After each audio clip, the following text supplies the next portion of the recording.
Bonsoir tout le monde.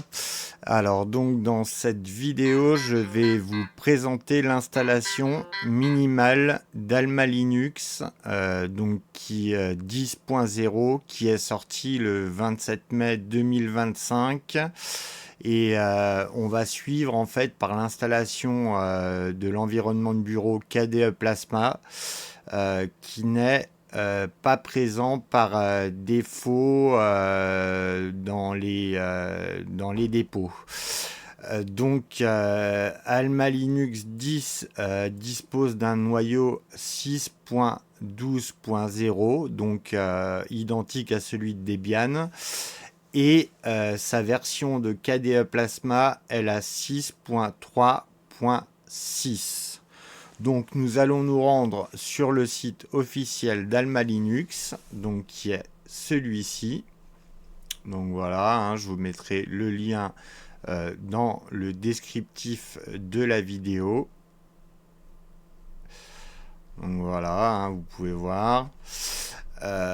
Donc pour le téléchargement, eh bien, il vous suffit de cliquer sur télécharger. Et là, comme vous pouvez vous en rendre compte, vous avez plusieurs architectures. Donc nous, en l'occurrence, celle qui nous concerne, c'est Intel AMD x86 64. Donc vous avez plusieurs images ISO à télécharger. Donc ça, c'est le DVD complet. Boot ISO, c'est pour une installation via Internet. Et Minimal ISO, c'est plus pour créer un serveur.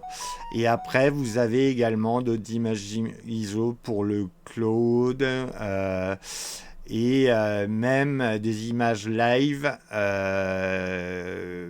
de GNOME et également de KDE, il me semble. Mais bon, le but en fait de cette vidéo est vraiment de vous montrer comment faire à partir d'une installation minimale pour installer KDE. Donc, vous allez cliquer sur cette image. Donc, Alma Linux boot ISO.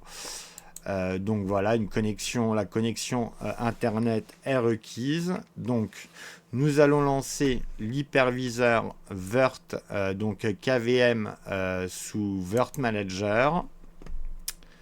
Donc, nous créons une nouvelle machine virtuelle.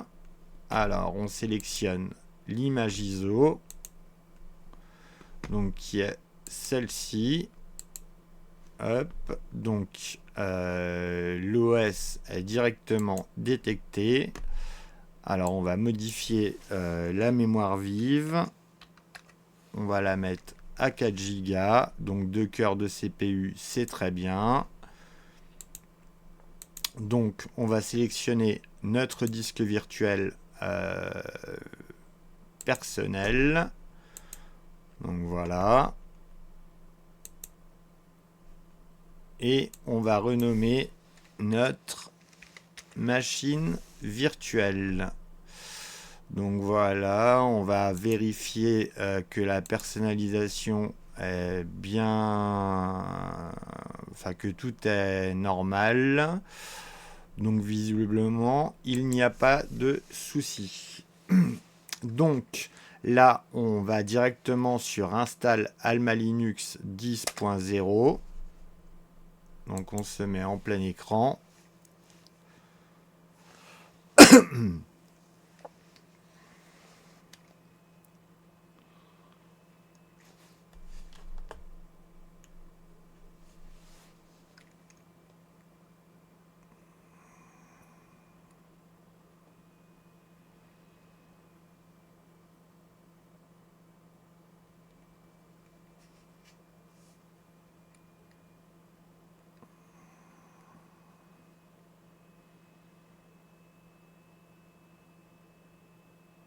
Donc l'installateur Anaconda se lance. Donc du coup, on est directement mis sur le français. Donc France, pas de souci. Donc on peut cliquer sur continuer. Voilà, donc on va indiquer le disque d'installation. Voilà, apparemment, ça ne l'a pas sélectionné. On va réitérer. Voilà, c'est bon. Je sais pas pourquoi ça a fait ça, mais donc sélection de logiciel, donc serveur avec GUI, donc ce n'est pas notre but. Donc nous c'est installation minimale et on va mettre standard et on clique sur terminer. Donc voilà, date et heure, fuseau horaire, Europe, Paris, c'est bon. Donc pour le compte route, moi personnellement, je l'active.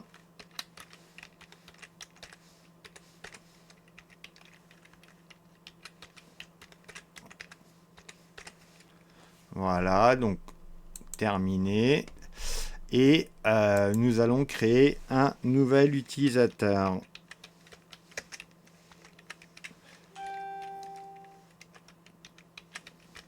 Voilà. Et donc, on renseigne le mot de passe. Alors, je vérifie que tout est bon. C'est bon. Donc, terminé. Et nous pouvons lancer l'installation. Donc, je vais mettre la vidéo en pause. Alors, l'installation a duré très peu de temps, moins de 5 minutes. Après, c'est juste que j'étais occupé. Donc, on va pouvoir relancer le système.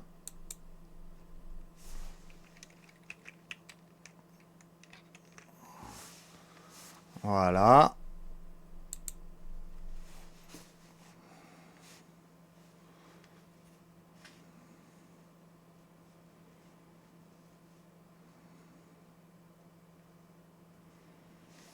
Donc, alors, on va se loguer en route.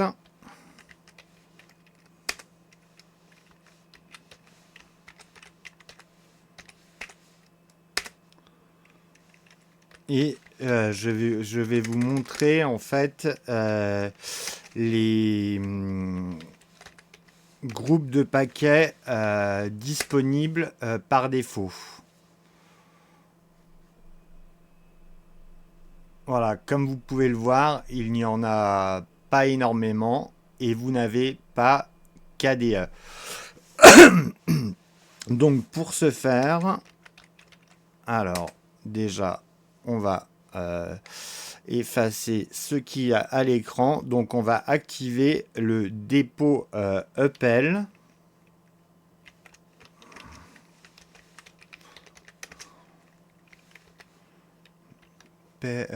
Uppel et mince, hop, hop, hop, hop. Voilà. On met OK. Donc voilà. On va faire un petit DNF update. Donc, et il y a un autre dépôt. Ah non, j'ai pas fait la commande.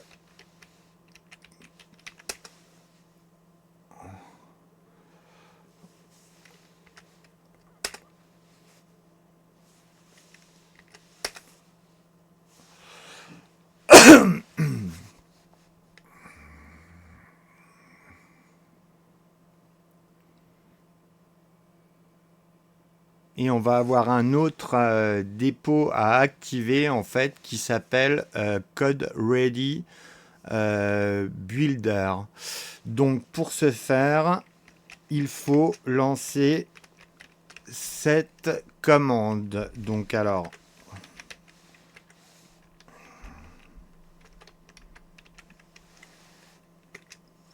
et donc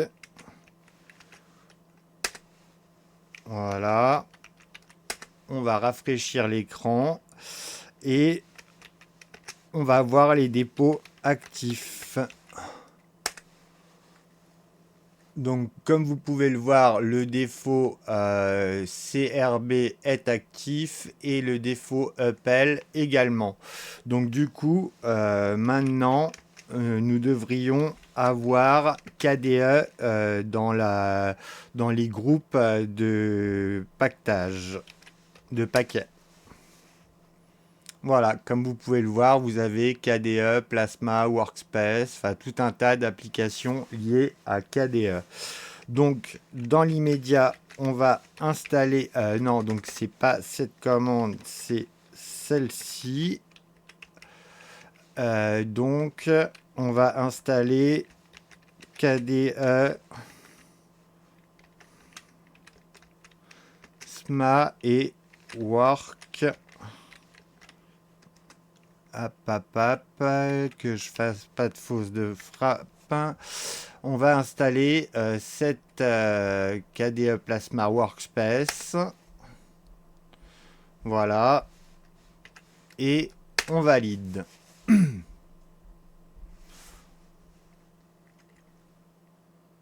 Donc alors ça risque peut-être de prendre un peu de temps.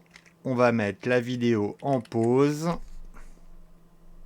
Alors l'installation de KDE Plasma étant terminée, nous allons pouvoir procéder au redémarrage.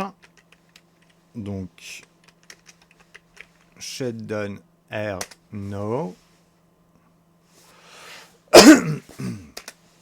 Et là on clique directement. Enfin, on appuie sur Entrée.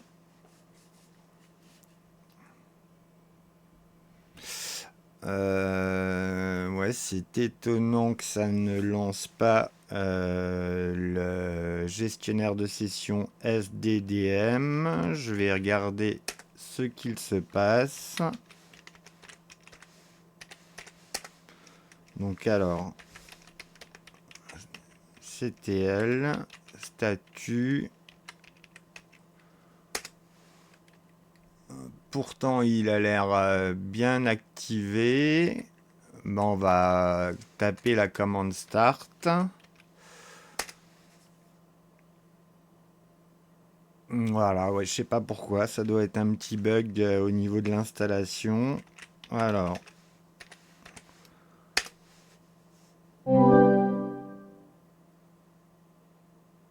Là, comme vous pouvez le voir, KDE Plasma démarre. Donc voilà, alors comme d'habitude, vous avez l'écran de bienvenue. On va cliquer sur suivant. Voilà. Suivant, ça vous explique un peu comment s'utilise l'environnement de bureau KDE. Voilà.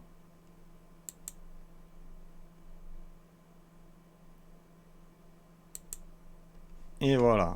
Donc on peut fermer cette fenêtre et nous allons modifier la résolution dans un premier temps. Alors donc affichage et écran. Attendez 2 petites secondes, j'ai un appel. Excusez-moi pour le désagrément. Donc nous retournons sur notre bureau et on sélectionne donc la résolution adaptée. Donc dans notre cas, c'est celle-ci et on va augmenter un peu voilà, l'échelle, appliquer, conserver. Alors on aurait peut-être même pu mettre à... Voilà. Hop. Donc, alors là, comme vous allez pouvoir le constater, l'environnement de bureau KDE est très dépouillé. Donc dans la section aide, vous avez vraiment le strict minimum. Au niveau d'internet, pareil. Système, pareil. Donc voilà, vous avez quand même l'utilitaire console, mais ça reste très très dépouillé. Donc pour avoir davantage de logiciels sous KDE, en fait, on va continuer par installer en fait des groupes de paquets liés à KDE. Donc, alors on va lancer console. D'ailleurs qu'on peut épingler à la barre des tâches car vous en aurez certainement besoin. Donc moi je le mets toujours en début, hein. D'ailleurs comme vous pouvez le voir, il reste ici. Donc hop, on va ouvrir plusieurs onglets et on va se connecter en tant que route. Donc voilà. Alors, on va lister hop, les groupes de paquets. Voilà. Alors donc, on va installer dans un premier temps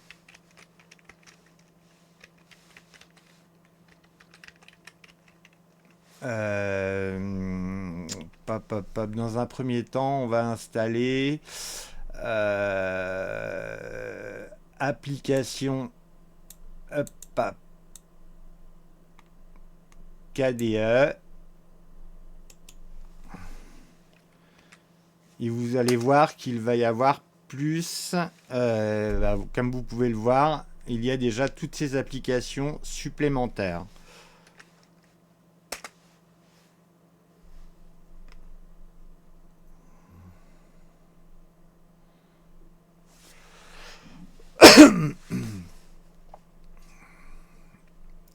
Et là, si vous allez dans le menu, là, vous pouvez vous rendre compte qu'il y a déjà plus d'applications. Donc, développement, c'est toujours pareil, mais dans graphisme, il y a le numérisateur qui s'est affiché, Internet, et il y a quelques jeux que vous n'aviez pas au départ. Et dans système, donc il y a le pare-feu, donc qui est firewallé sous les distributions à base d'RPM. Et donc dans utilitaire, on a un peu plus d'applications comme la calculatrice. Et voilà. Mais on n'en a pas fini. Donc on va relister les groupes de paquets et on va installer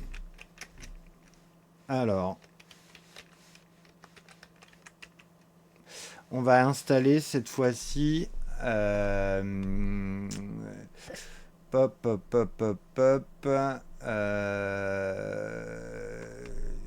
donc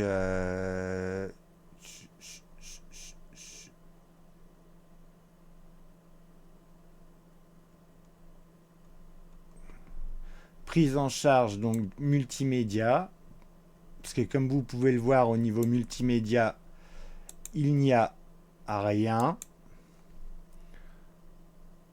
Donc voilà. Et là, normalement, ça devrait vous installer quelques logiciels multimédia.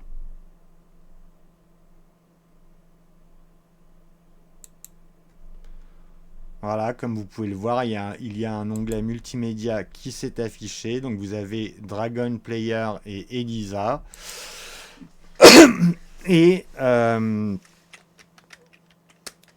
la limite, ce qu'on pourrait faire, c'est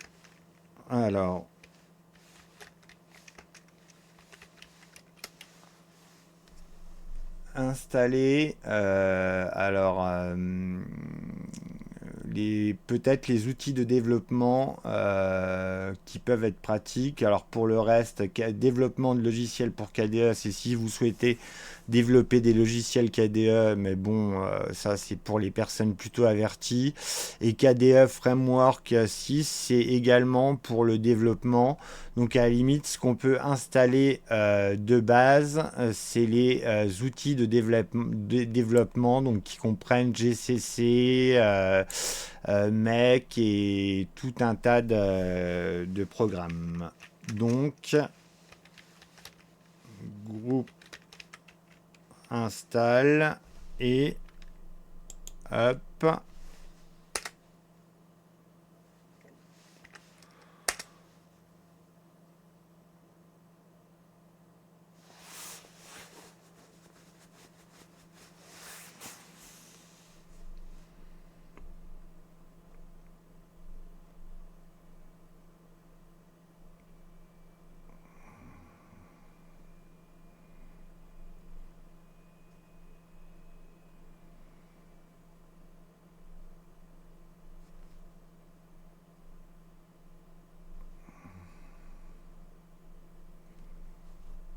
Donc, comme vous pouvez le voir, hein, ça a installé tout un tas d'utilitaires pour la compilation, Bison, Flex, Perl, Autoconf, Automec. Donc du coup, vous avez forcément GCC. Enfin voilà, il y a tout un tas de paquets d'installés. Et par contre, dans la partie multimédia, donc c'est vraiment très mince. Donc on pourrait également, il me semble qu'il est disponible, installer VLC. On va regarder si il est disponible. Donc oui, apparemment VLC est disponible.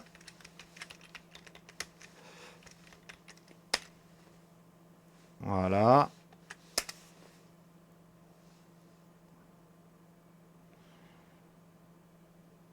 Et voilà.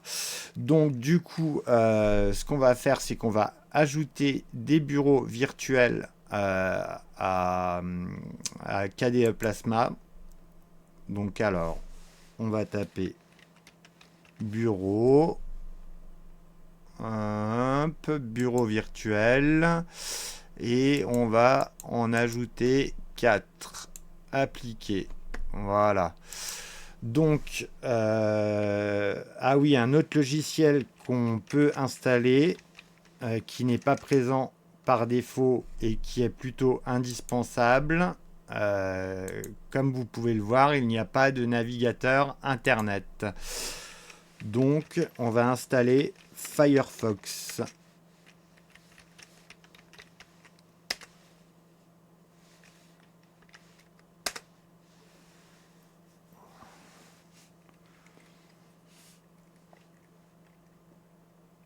Voilà. Alors là, du coup, j'ai lancé la Logitech Discover. Et comme vous allez pouvoir vous en rendre compte, malgré les dépôts Apple, en fait, il manque énormément de paquets à base de RPM, en fait, sous Alma Linux. Donc en gros, vous serez obligé d'installer des paquets alternatifs. D'ailleurs, je peux vous montrer par exemple Krita, Pop Krita. Et comme vous pouvez le voir, on ne trouve pas Digicam. Pareil, on ne le trouve pas. Il y a encore bien d'autres paquets comme, je sais pas, par exemple Clémentine. On ne le trouve pas non plus. Donc en fait, la solution à ce problème, en fait, c'est de passer par les Flatpak.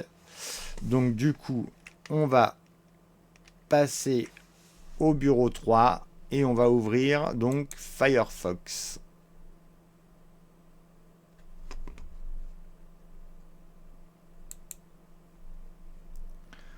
Donc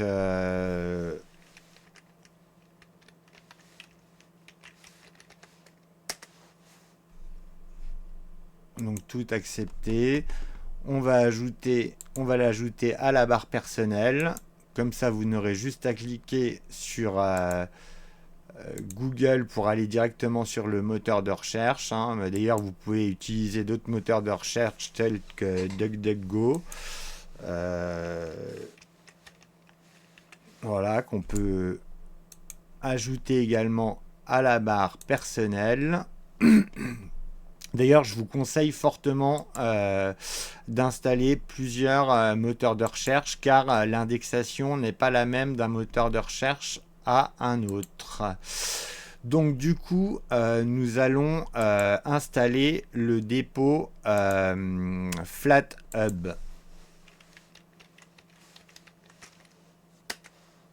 Donc c'est un dépôt pour les Flatpak en fait. Donc alors, on va se rendre sur Fedora et on va copier cette ligne. Donc, on va dans le terminal, on copie la ligne, Donc là, on nous demande notre mot de passe.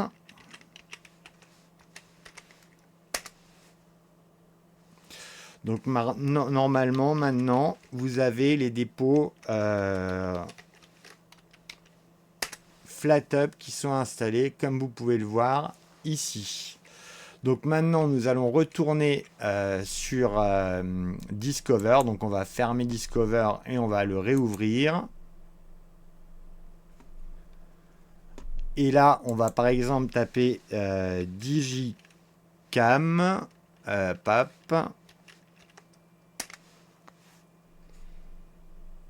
Et comme vous pouvez le voir, maintenant il est présent en Flatpak. Donc on peut l'installer.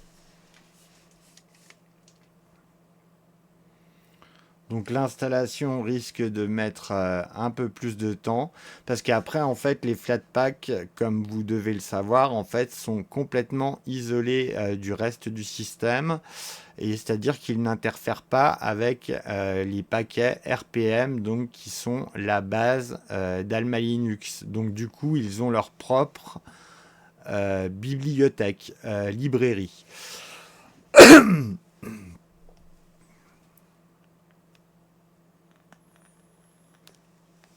Donc du coup, la première installation d'un Flatpak peut mettre un peu plus de temps que l'installation d'un paquet RPM.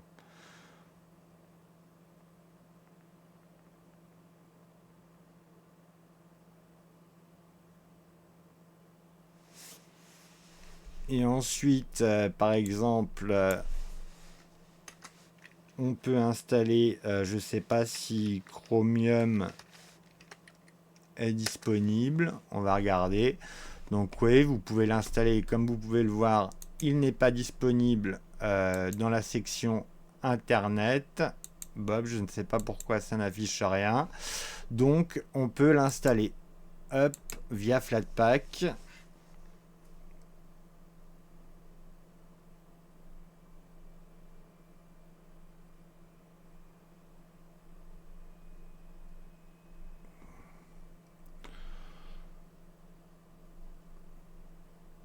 Donc voilà.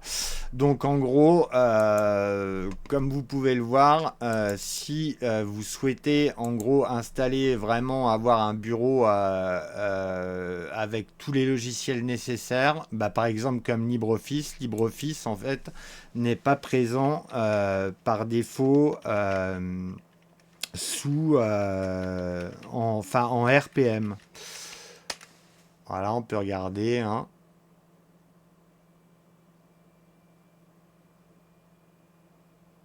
Voilà, aucune correspondance trouvée. Donc ça, par contre, on peut également l'installer. Donc alors,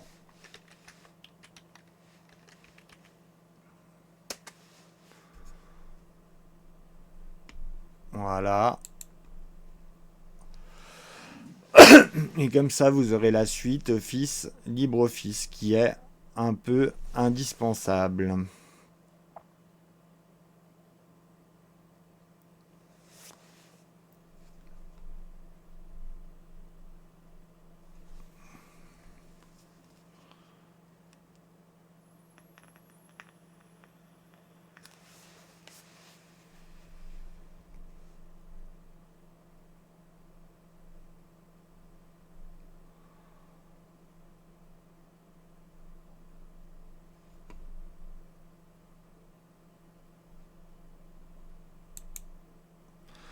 Donc, alors, normalement, LibreOffice doit être dans la partie bureautique.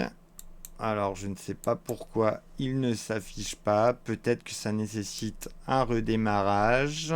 Euh,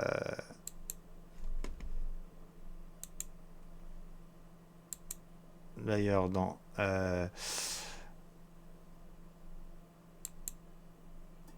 ouais, pourtant Digicam s'affiche.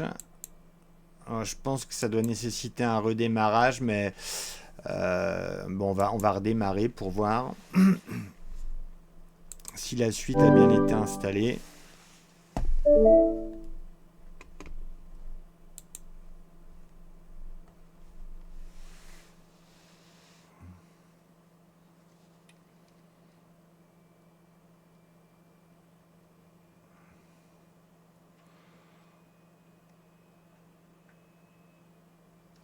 Alors là, je ne comprends pas pourquoi ça... Là, la vidéo commence à être assez longue, donc on ne va pas régler ce problème maintenant, mais je ne comprends pas pourquoi ça ne démarre pas directement alors qu'il est activé, le gestionnaire de session. Alors...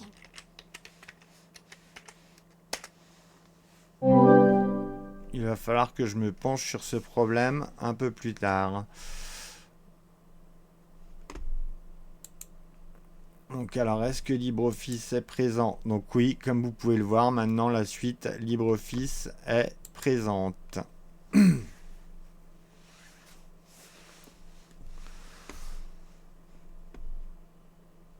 Alors c'est quoi ça? Annuler, ça n'a rien à voir. C'était Wedroid. Ouais. Bureautique. Donc Internet. Donc on a Chromium. Donc qui doit normalement se lancer. Donc oui, comme vous pouvez le voir, il n'y a pas de problème. Donc du coup, voilà, pour faire un poste de bureau, donc de qualité, on va dire professionnelle, sous Alma Linux avec KDE Plasma. Donc je vais pouvoir, je vous ai montré à peu près toutes les applications qui étaient présentes de base, donc après ce sera à vous d'en rajouter si nécessaire. Vous avez KTorrent, enfin je vous montre un peu toutes les applications qui sont installées. Donc on va arrêter le système. Alors comme vous pouvez le voir, comme d'habitude, il y a les emplacements où vous avez donc le lanceur d'application KRunner, le centre d'information, configuration système, Discover pour l'installation des logiciels et les emplacements, donc le dossier personnel, réseau. D'ailleurs, on n'a pas ouvert Dolphin, qui est le gestionnaire de fichiers. Donc, comme vous pouvez le voir, vous avez tous les dossiers par défaut. Donc, du coup, voilà, on a fait le tour. Et puis après, là, vous avez la zone de notification, donc où il y a Internet. Donc après, vous devez, si vous êtes un habitué de KDE, vous devez connaître l'agencement de l'environnement de bureau. Donc on va pouvoir cliquer sur, donc comme vous pouvez le voir, vous avez le choix sur veille, hiberner, redémarrer ou éteindre. Donc, ou alors vous déconnecter ou changer d'utilisateur. Nous allons sélectionner éteindre.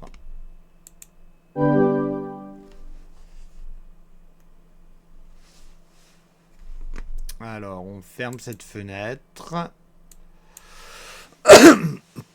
Alors voilà, donc du coup, moi pour conclure, Alma Linux est sans conteste l'une des bases les plus stables de GNU Linux, mais j'avoue que l'usage des Flatpak, bien qu'il soit isolé du reste du système, me dérange un peu.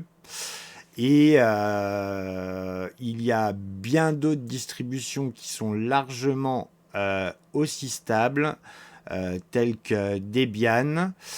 Et pour ceux qui ne veulent absolument pas de paquet Debian et qui veulent une base RPM, il y a également OpenSUSE Lib qui est un très bon candidat. Et pour finir, il y a un OS Unix que j'affectionne particulièrement aussi bien pour serveur que comme poste de travail, qui est FreeBSD et qui est également un excellent candidat pour un poste de travail de qualité professionnelle. Après, c'est sûr que la sélection matérielle s'avère un peu plus exigeante, mais le jeu peut en valoir la chandelle. Donc voilà, sur ce, je vous souhaite une bonne soirée et vous dis à très bientôt. Ciao les amis!